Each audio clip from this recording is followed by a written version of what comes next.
Hi, everyone. Welcome to episode 2 of Find Me in a Book podcast. I'm your host, Tav. I'm really excited to get into this. I loved last week's book, but to be honest, I love this week's book even more. And I have read this book so many times. I don't even think I could count it on like two hands. I've had it for a couple of years, and that's why I wanted to share it with you guys because I love it so much. Today's book, we're going to be talking about Wall of Winnipeg and Me. This is by Mariana Zapata. She is one of my favorite authors. So out of all of her books, this is one of my favorite. At the end of the podcast, I'll share with you all of my other favorites of hers, which I love all of them, but I do have a top like 3. For this book, there is some light swearing. It is, okay, I want to preface this for sure. This is a slow burn. So you're like, oh, what's the difference between a slow burn and everything else? Good question. So a slow burn is basically like it really gets into the characters. You really find out individual characteristics. You really start to love them. The story is building and building. And it's not just one of those books, kind of like, last week was kind of a slow burn, kind of not. But those other books that you read that within like a couple chapters, they're already together. They're already dating. They're already loving each other, everything like that. The slow burns are the opposite. That's exactly how Mariana's books are, is that it is a very slow burn and there's always hints of a romance and you start to feel giddy about it. And then at the very end is when everything kind of comes together. And that's how this book went as well. But it's so worth it, even though, like, yes, some books you're like, I just want them to get together. I'm snapping if you can't tell. I just want them to get together. But how these books are formed, it's so satisfying at the end where you're like, yes, they are together. Justice, you know? I love it. I love it so much. Okay, so light swearing, slow burn. On the spicy scale, it's not that spicy. Because it is a slow burn, there's only one. I don't know what word I want to use still for sex. Saucy? Saucy scene? They. Ugh, I don't want to say that. They make sauce together. No, that's really, really awful. Yeah, if you have suggestions on, I know it's an adult thing that you can just say sex, but remember I'm sheltered and it's still a bad word to me. We'll find it out. They're gonna make toast. That could be it, right? Like they're gonna make some toast tonight. We could say that. Right? Anything food related. Ooh, maybe. We'll keep it on the back burner. They're gonna make toast. Okay, so there's one scene of them making toast. That's it. It's at the end. The spiciness doesn't happen throughout the book. There's a lot of like tender moments, and a couple times they get kind of like spicy with each other. You'll understand as we get through it as well. So, on the mother, sister, me standard, that's how I go off of on these podcasts. So, for my mom, yes, I think she would really like this book. But no, I don't think she would read it because I don't think it's a fast enough romance for her.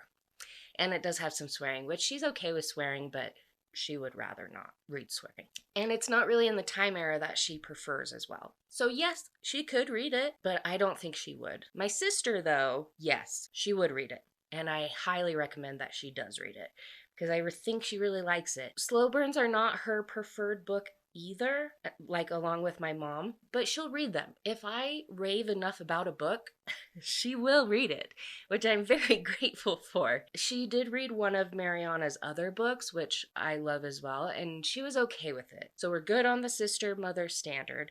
For me, we know that I love this book, so we won't talk about that anymore. If you want to know more about the Wall of Winnipeg and me, just keep on listening. Okay, first page in, literally the first line says, I was going to murder his ass. Like, if that doesn't give you the whole picture of what this is about, I don't know what is. We are introduced to Vanessa and Aiden. Vanessa is the assistant of Aiden. Aiden is in the National Football League. So that's what we know, NFL. But in this book, in this world, it's NFO.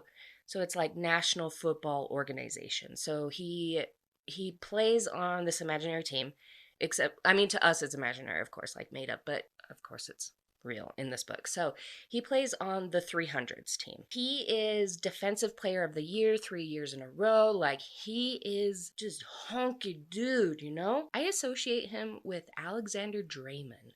He is on The Last Kingdom. He is very much like Viking, and that's how I imagine Aiden to be. Is just very bulky. I think she said that he was maybe like 6'4", like over 200 pounds, just pure muscle. Like, if you could see me, like, I have my arms out as if I am a bulk man, you know?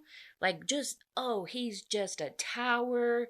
There was this guy on Instagram that I was looking for, and I used to follow him, but I stopped because he was just too beautiful. And he was the perfect image, like a beard, he had long, flowy hair, he just looked like a built Viking, like, oh, just beautiful. This is what I imagined Aiden to look like. Immediately, yes, I was going to murder his ass. That's the first line. That's how we know Vanessa's sass. So basically, we come into the scene and he's telling her to cancel this autograph signing for him.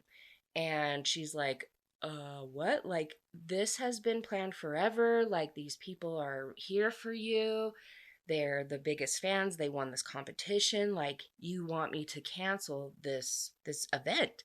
And he's like, yeah, I need you to cancel. She gives him the middle finger behind the counter. And he's like, I don't care. And then as he walks away, he's like, don't flip me off anymore. And she's like, so basically, like, he could tell that she was flipping him off. But I guess it sounds like that she had flipped him off previous times, like not to his face, but like behind, and he knew about it anyway. So he just seems like his intuition is just there. She's pretty upset with him, obviously, because she has to do this. She explains in this book that since he ruptured like his Achilles tendon barely a month into the season last year, he of course had to sit out, and he's turned into something else. Like, even before he ruptured his Achilles, he was already very, like, he didn't speak unless spoken to, like, very to himself, very kind of selfish. He just didn't care about people, and he didn't feel like he had to care about people.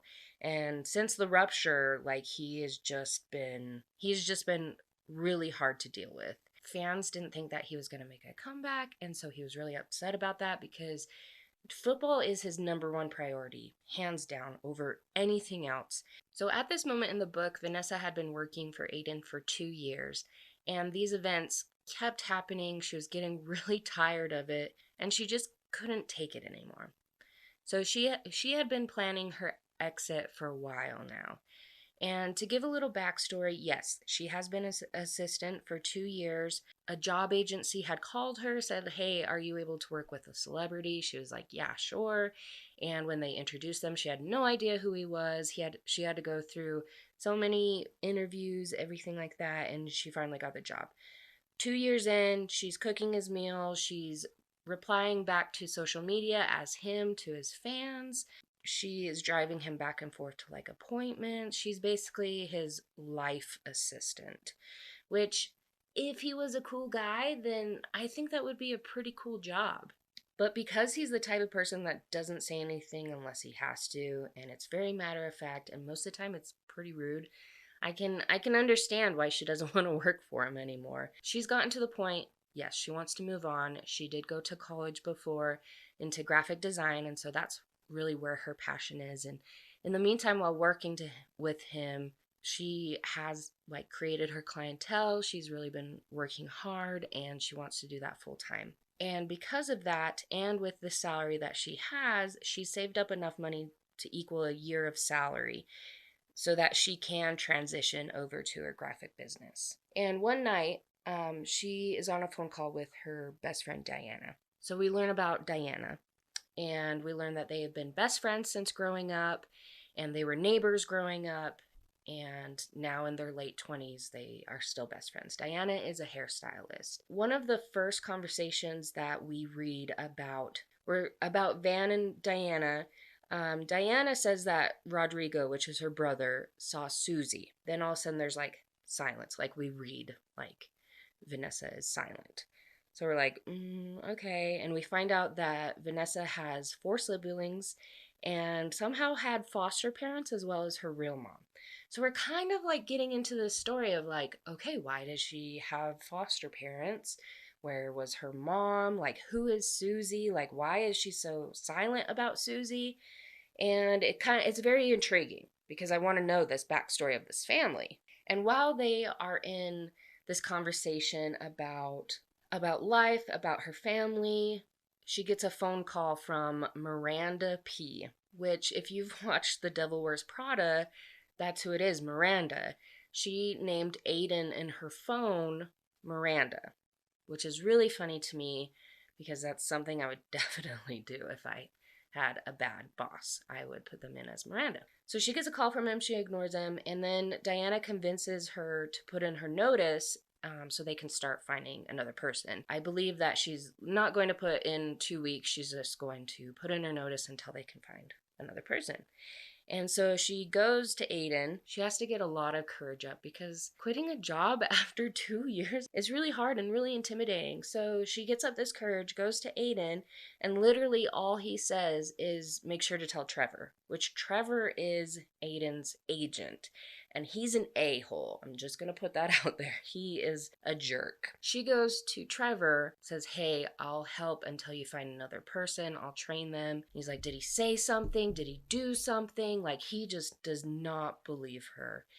And she's like, no, like, I just don't want to work here. She says, you know what? Aiden won't even notice she's gone. And weirdly, Trevor was like, not likely. As in, like, Aiden is going to notice that she will be gone, which is kind of like, oh, okay. And then he's like, okay, fine, I'll look out for someone. So they now have noticed that she wants to quit. The next day, Aiden has her follow him to the gym because she takes all of like his social media photos, everything like that. So she follows him. He does this whole workout. It's kind of described, and I'm like, oh, that is so wonderful. And then we learn about Christian Delgado. So he comes up to her and he's like, hey, and she's like, hi. You can instantly tell he's a creep. And we find out later on in the story that she was at a bar and he got really handsy with her, and we just don't like him. He is not a good person. And he is another football player, so we'll put that context in there as well. Aiden sees kind of the situation, and he comes over and tells her to leave, which she's very taken aback by. But in hindsight, he was saying that because I think he could tell that she was uncomfortable with Christian, but just how he came across, like, you can leave now. It was very blunt, very not nice. So she goes home, and that's where we meet Zach. So we're meeting all these characters at the very beginning, which is great. Zach is 6'3". He's the second string quarterback of the 300, so the same team that Aiden plays for, and he's roommates with Aiden. He is just, playing his best life. We later learn that he gets like cut from the team and is trying to find himself. He does have his own book as well, like Mariana did his book or his story, which is very interesting, and I really liked it. So yes, this is Zach. We meet Zach. He is really great. Him and Vanessa are really great friends, and he is like a great supporter of her. So after the gym, a couple weeks goes by, and there's an appointment for like a news station to come by the house to interview Aiden. And Aiden's agent Trevor gets there, and Vanessa goes upstairs for a minute, and then she kind of stands on the stairs listening as Trevor and Aiden are talking, and Aiden's like, where's Vanessa? And Trevor says, since when do I keep track of your dinner roll? My blood boiled. I was like, what did he just call her? She was waiting, of course she was really upset, but she was waiting for Aiden to defend her in that conversation. But he didn't. There was nothing. And so she was really angry, which, yeah, if I had an employer that didn't defend me, someone called me a dinner roll, I'd be so mad. So that's when she was like, you know what? I don't have to deal with this. She gathered up her stuff. She went down and she was like, Trevor, I'm done. I quit. I'm out. And he's like, wait, what? And she's like, this dinner roll is out. And so then he knows that she overheard. And then as she's walking by the living room, which is where Aiden is now, she does I deserve better, and then flips him off. And I'm like, oh, yes, justice. So she walks out. She is living her best life at this point, and she's doing her graphic design work. She's working with a lot of clients. 4 weeks later is when it starts to get like, here we go. Here's the next event.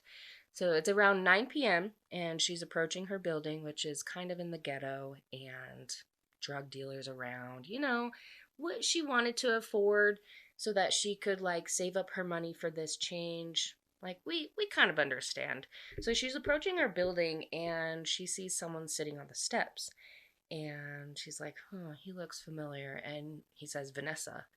She's like, oh, that's Aiden. Like, why is Aiden sitting on my doorstep? I would be wondering the same thing. Like, why is this hunky dude at my house? Okay, let's do this.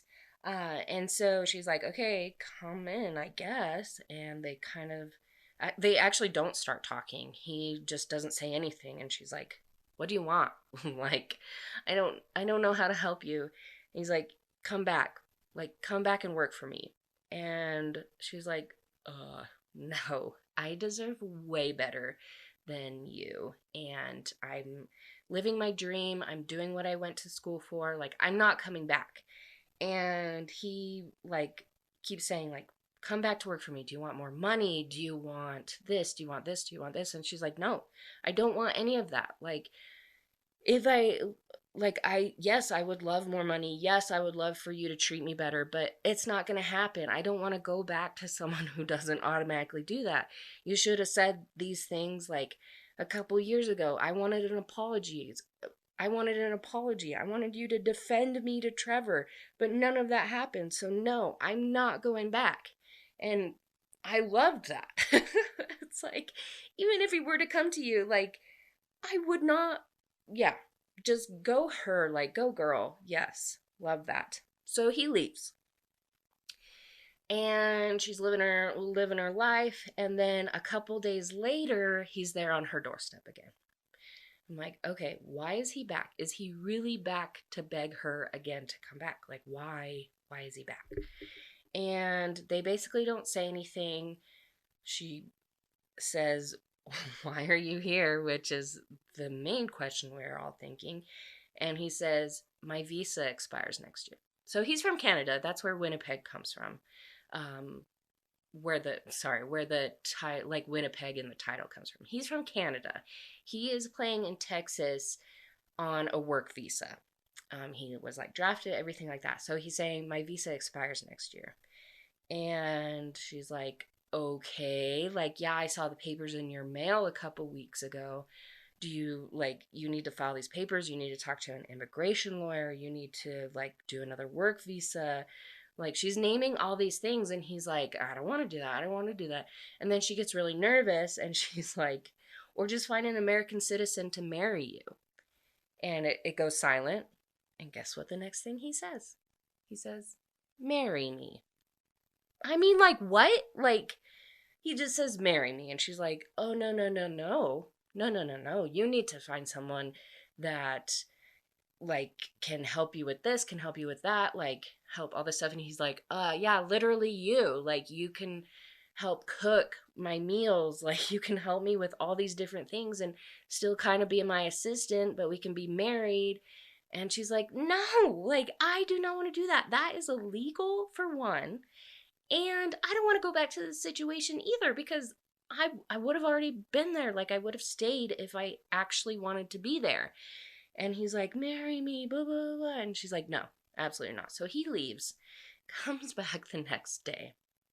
And he's like, come on, like, marry me. Like, what do I need to do? Do you want money? Do you want all this stuff? And she's like, no, absolutely not. And then he gets silent. And he's like, what if I pay off your student loans and buy you a house? Okay, what? Like, and we learned that she's $150,000 in debt from school. And it used to be, I think, $200,000, but she's like saved and she's like worked her butt off to get that $50,000 down. So he basically comes to her and is like, I'll pay all this off and you can have a house. Okay, but think about it.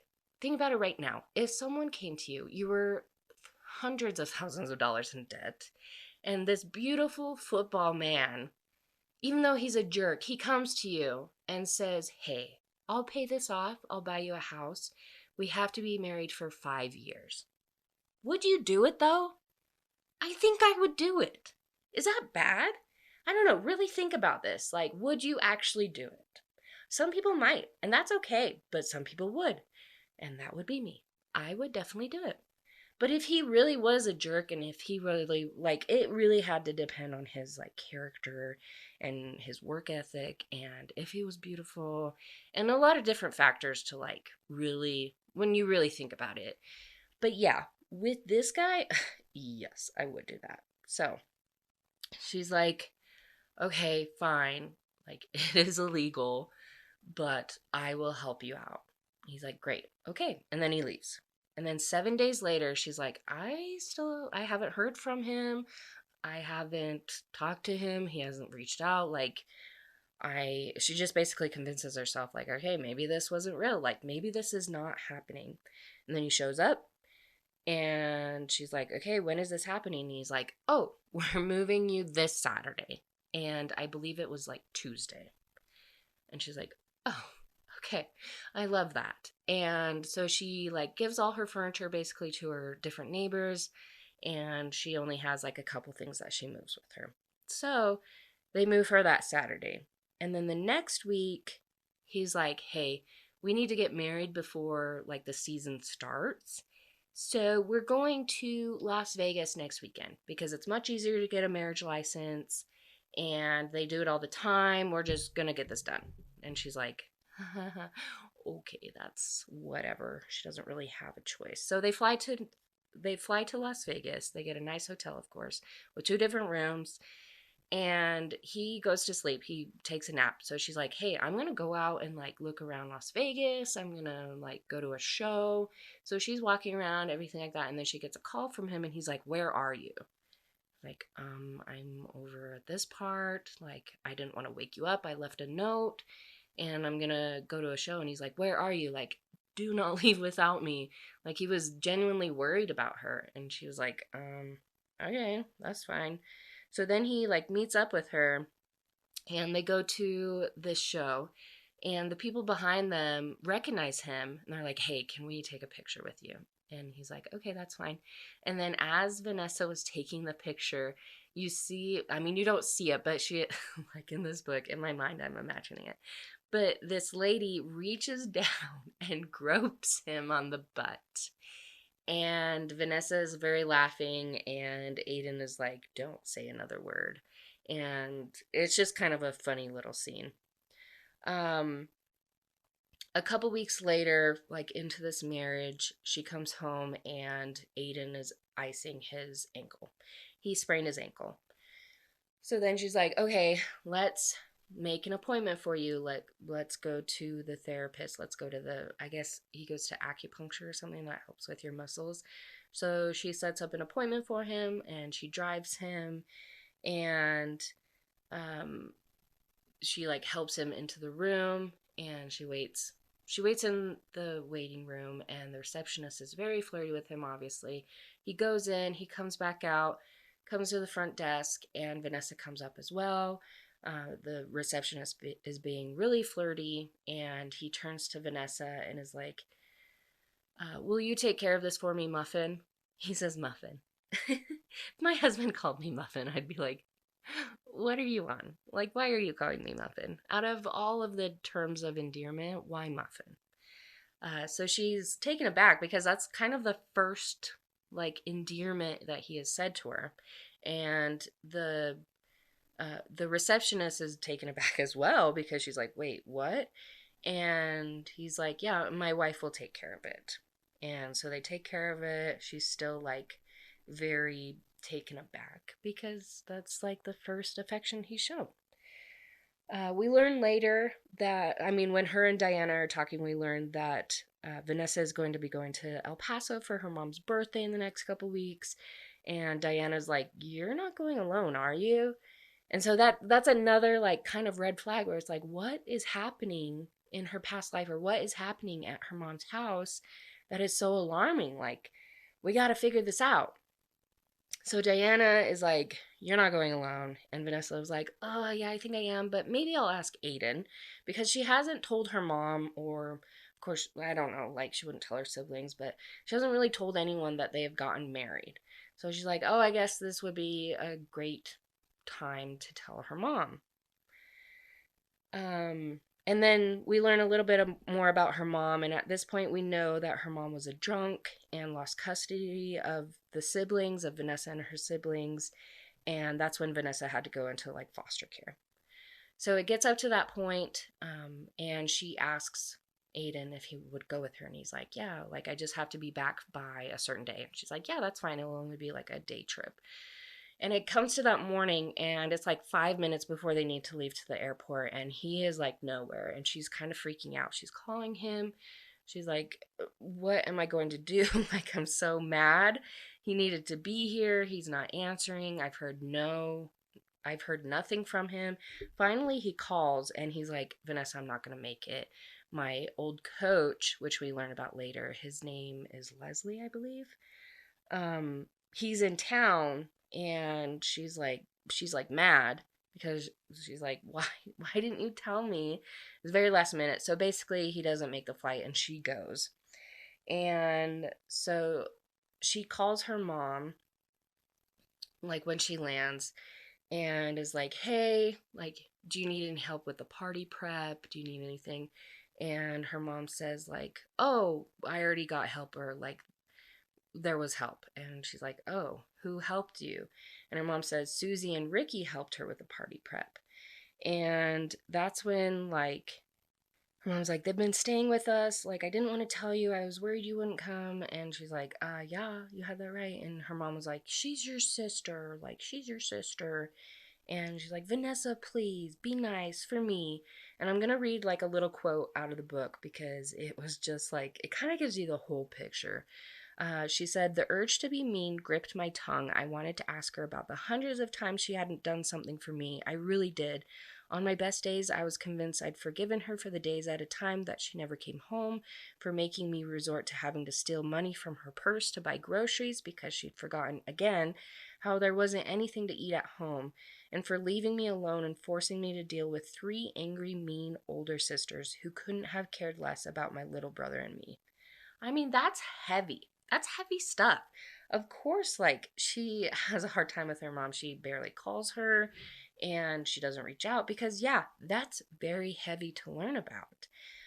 So she's like, "Whatever, like, I don't care." And her older sister, Susie, for some reason, like, has singled her out, and she's hated her guts for, like, as long as she can remember. She's just been so mean to Vanessa. And she said, like, one day, I'm going to read it a little bit more, but it said, like, "One day when I was probably 14, I decided I was done with her shit. Unfortunately, she kicked my ass and I ended up in the emergency room with a broken arm after she pushed me down the stairs. It was the broken arm that had led Child Protective Services to our house because her mom hadn't shown up to the hospital after she'd had people try to contact her. The five of us got split up after that night, and it was only at one other point 4 years later that I lived with my mom or sisters again. That hadn't ended well at all." So that's why the Child Protective Services was called. Like, she broke her arm, they couldn't get in contact with the mom, and the kids were taken away. Like, that is heavy. So that background, just knowing that, automatically I'm like, okay, don't like her mom, don't like her sisters. How dare they? It riles me up. I'm like, you can't see me, but I'm like waving my hand around, like, I am so upset about this. And she's like, "Okay, whatever." And she's like, "Okay, like, play nice." And she's like, "I'll play nice as long as she does." And then the next page is literally like the next chapter, and she's like, "I can't believe it." And this was Diana. She had called Diana, and she's like, "Believe it." And she's so mad. She's like, "You know what? I don't like talking about your family, but just when I think they can't get more crappier, like, they just do. They just do." And so we learn that Susie had said, "Oh, I wished I hit you harder." And you're like, "What? What are you talking about?" And then Susie tried to spit on her, And then Susie's husband, Ricky, grabbed Vanessa's arm as she was like trying to like defend herself. He like grabbed her arm and bruised her arm, and nobody said anything. Can you believe it? Nobody said anything. That's how crappy her freaking family is. Like, oh, I would never go back if I was her. And I completely understand. Like, we learned later, I think we actually learned here, we learned later that Susie had actually hit Vanessa with her car.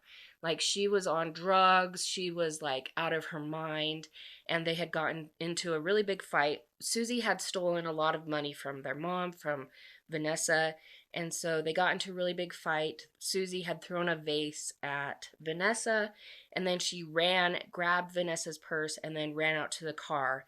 And so Vanessa was trying to like follow her. Susie was pulling out of the driveway, and Vanessa was like in front of the car, like the front part. So like Susie was backing away, and then all of a sudden Susie put the car in drive and hit her. And so she had like fractured, I think she like fractured a ligament or something like that. And so she had to do like rehabilitation, and she had to miss like a semester of school. She lived with her foster parents during that time because she was like, I am not like, I can't go back to school. I'm not going to my mom's house. Like, that's just a bad story. So yeah, we learned that this the worst situation. So then Vanessa immediately goes home.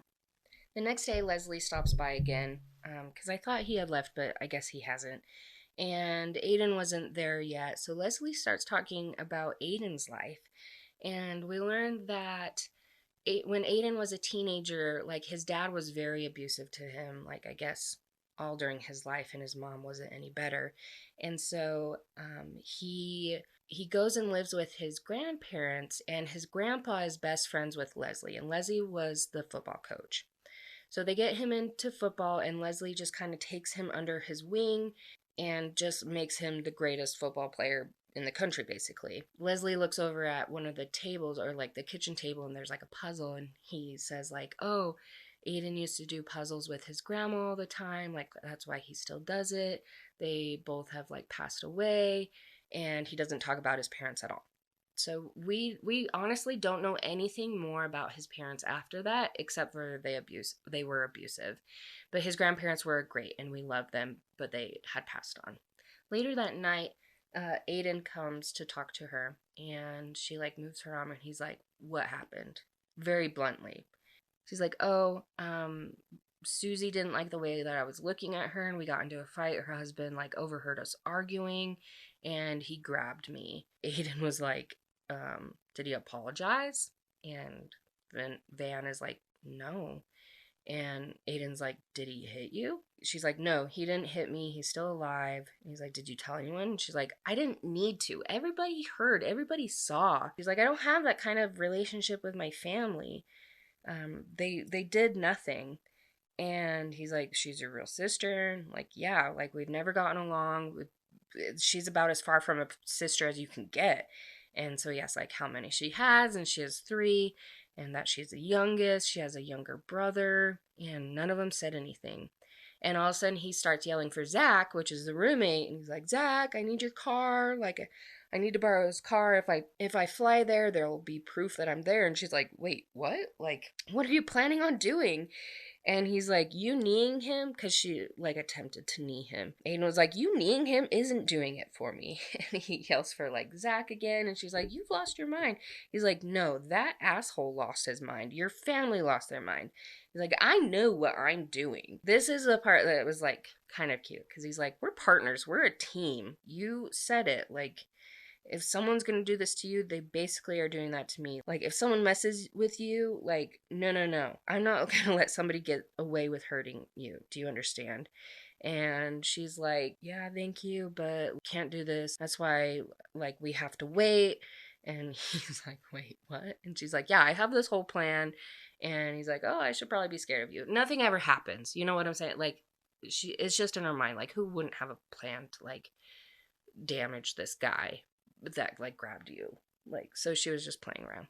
And then he asks her if she can go to one of his games, because his agent Trevor and this other guy that like works for him was like, she hasn't gone to any of the games, we need to keep this up. Like, if you guys are gonna be married, I mean, they don't know that it's fake, but they're like, this is for your image, like she needs to be there. So he's like, hey, can you come to the game? And he's like, okay. So she makes Zach go with her. And she has Zach's jersey on because that's the only jersey that she has. And later on that night, Aiden is like, what are you wearing? And she's like, clothes. And she's like, oh, this jersey. And he's like, you're wearing Zach's jersey. And she's like, yeah, like I don't want anyone to forget that he was a quarterback.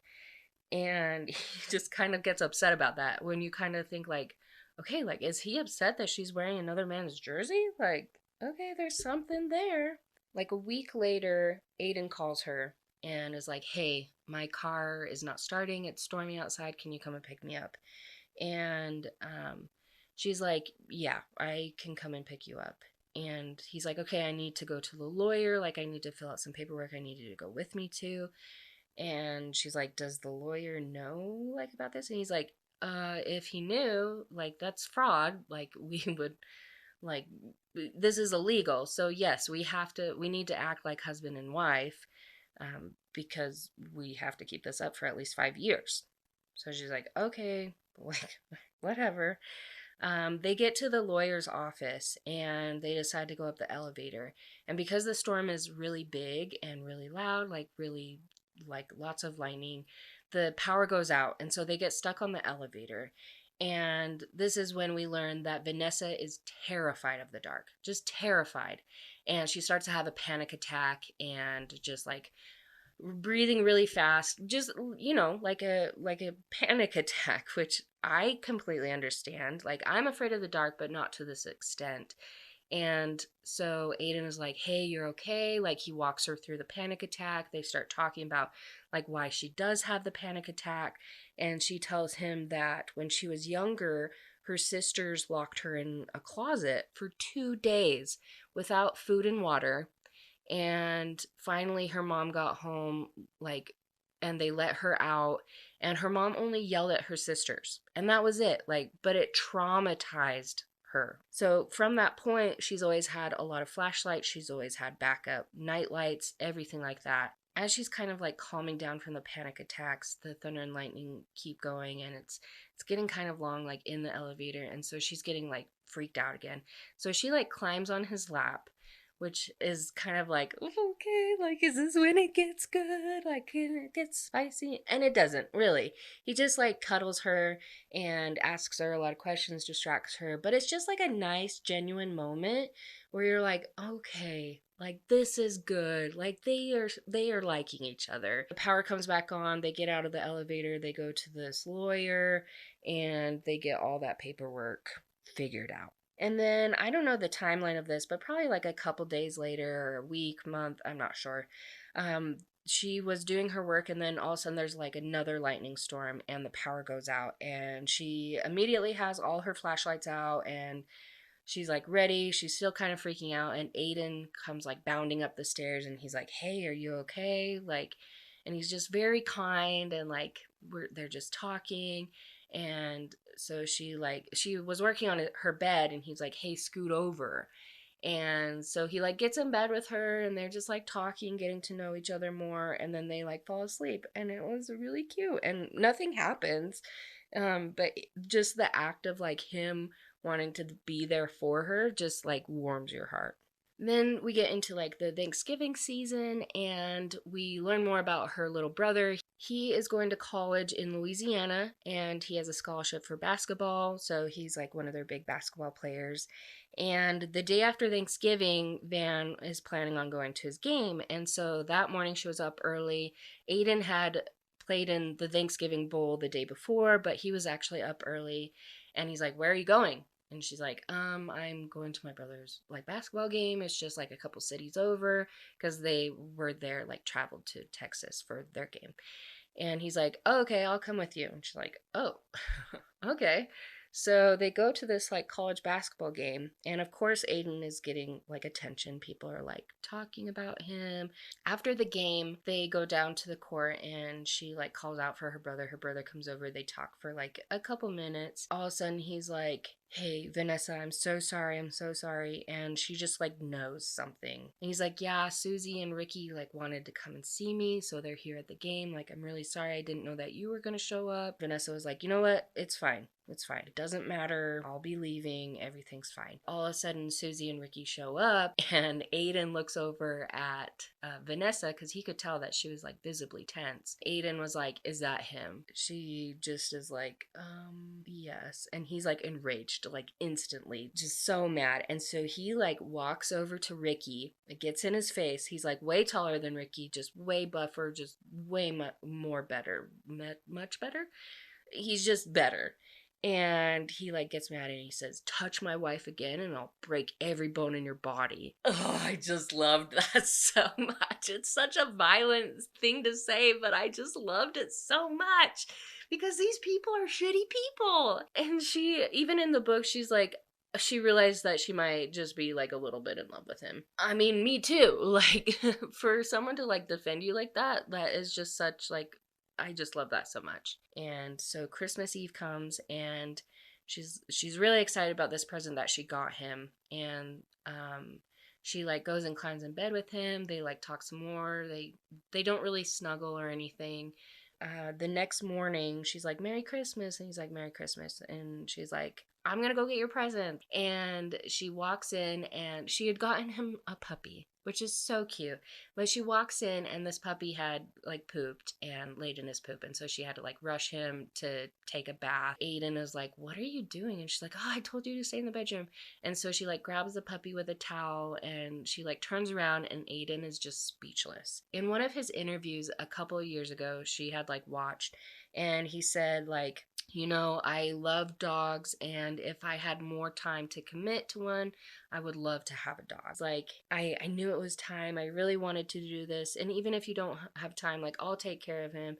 He says, I'm starting to understand that you can always make time for the things that matter. Which is so cute because, like, he's made time for her, and it's just so cute. Like, everything's just wrapping up and it's so great. And Aiden asks if she's like coming to the game and she asks like, I mean, if you really want me to be there, like if you don't want me to, like that's totally fine. And he's like, you don't ever have to worry about me not wanting you somewhere. After the game, like she goes to the family room to meet, like the players come out through that room after every game, and she like waits for him and she's really nervous and doesn't know if he'll be like really upset or whatever. And so finally he comes out and he walks straight up to her and kisses her.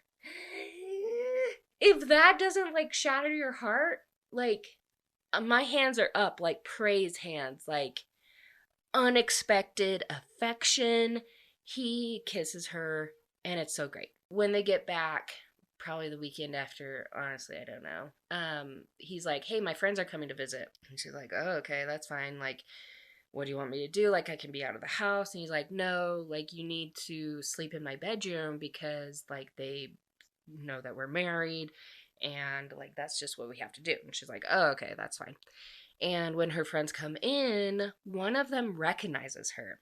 So he went to the same school as she did, like college, for one semester, and they had like 3 classes together. They studied together, they like had study dates or whatever. And he's like, you look really good. Side note, she has been training for a marathon. And later that night, Aiden was like, hey, you guys didn't date, right? Like, I shouldn't worry about this. And she's like, no. We didn't date.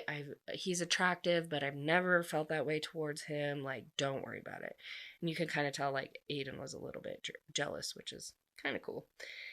And so, yeah, she's training for the marathon. She goes and, like, runs. And Zach is, like, training with her for it.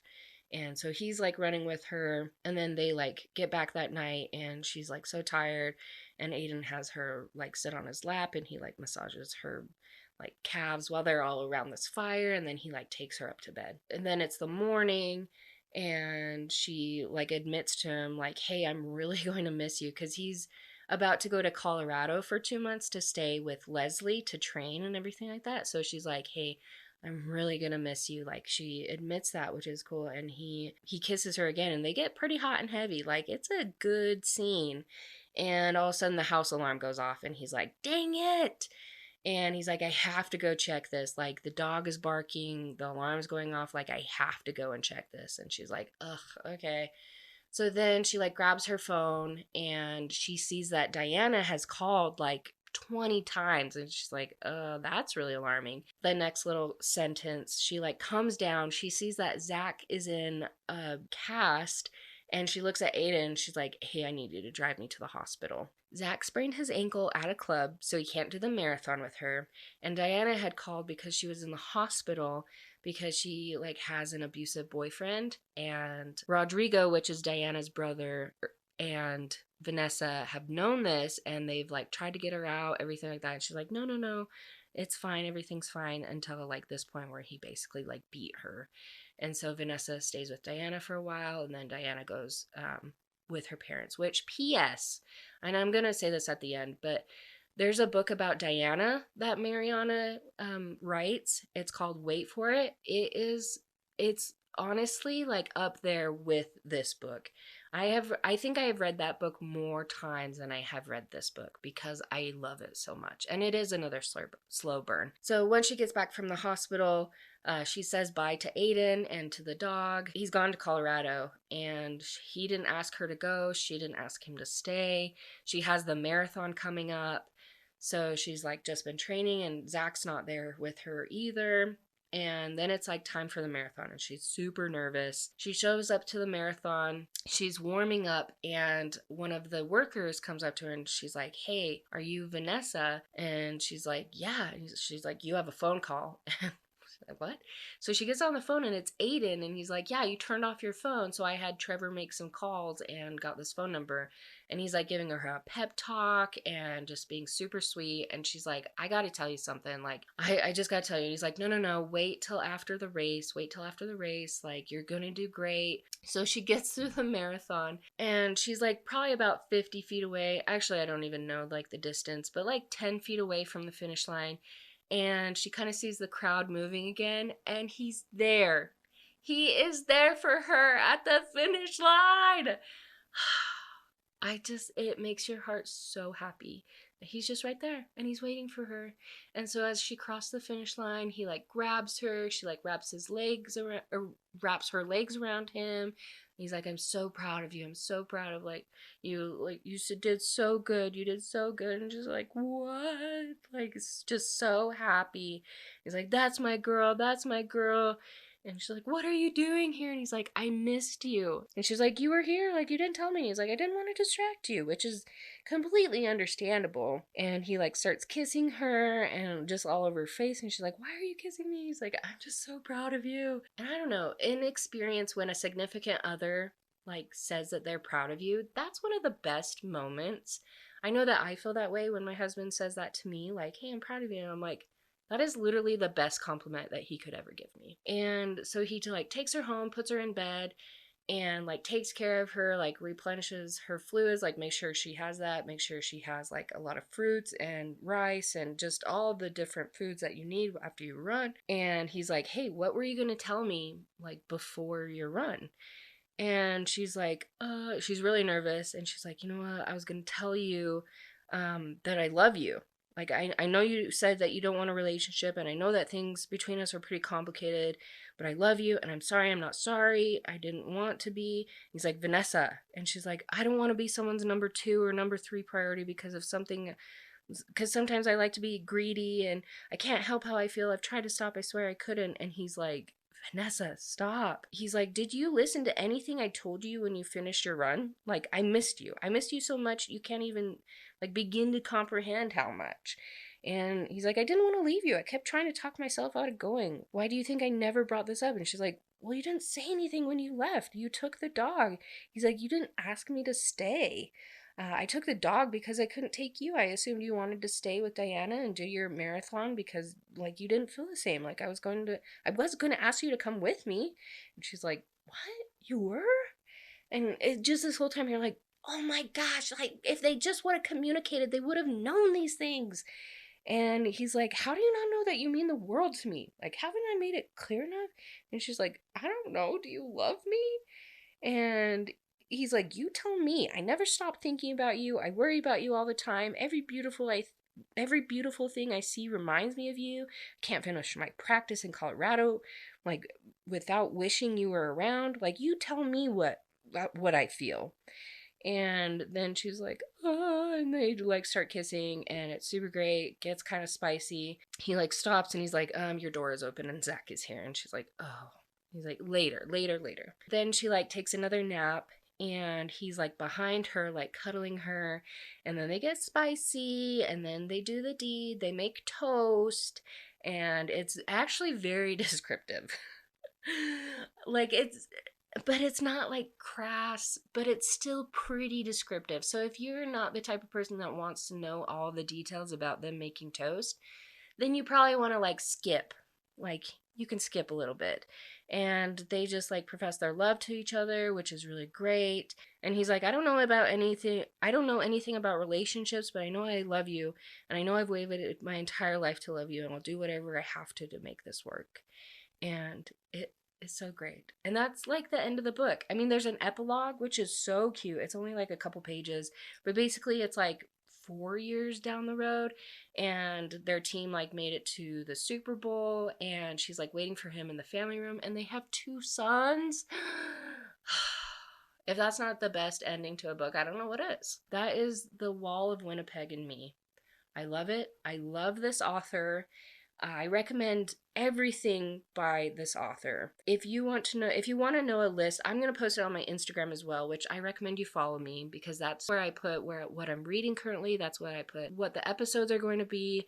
I definitely recommend following. It's just Find Me in a Book podcast, and there's like a period between each word. So the first one is Wait for It. That's the one that I recommend reading right after this. I'll put the rest of them on my page.